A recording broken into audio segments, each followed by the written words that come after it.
ये आज आपको काफी महत्वपूर्ण चैप्टर मैं लेकर आया हूं।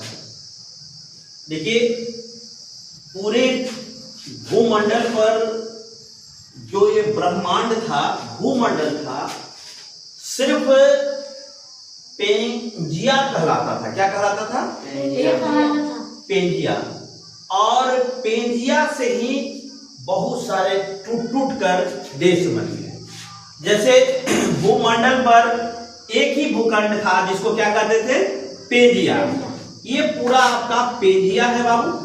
और पेंजिया दो भाग में बटा हुआ था, जिसको उत्तर के भाग को अंगारा लैंड कहते थे। क्या कहते थे? अंगारा लैंड। उत्तर के भाग को अंगारा लैंड और दक्षिण के भाग को गोंडवाना लैंड। यानी दो भाग में पेंजिया बटा हुआ था, उत्तर में अंगारा और दक्षिण में गोंडवाना।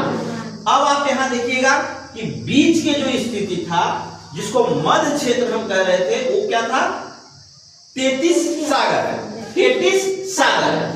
अब देखिए होता क्या है, ये जो गोंडवाना का लैंड है, यही वास्तव में भारत का भूमि है।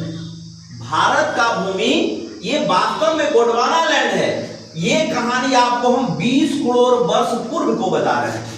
20 करोड़ पूर्व, है ना? तो देखिए, अंगारा लैंड और गोंडवाना लैंड पूरा भूमंडल था, जिसको क्या कहते थे? पेंजिया।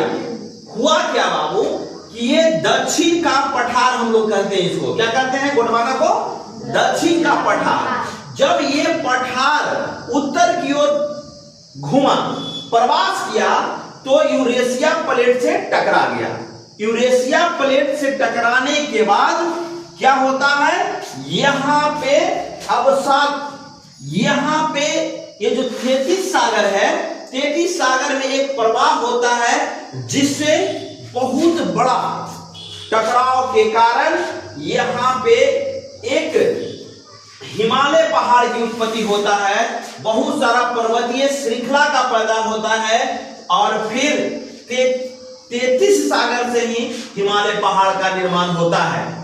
कहा जाता है कि जो ये प्लेट है, ये जो प्लेट निरंतर, पृथ्वी का बनावट कई प्लेटों से हुआ है और प्लेट निरंतर अंटार्कटिक महासागर में 2.5 सेंटीमीटर प्रति वर्ष खिसक रहा है।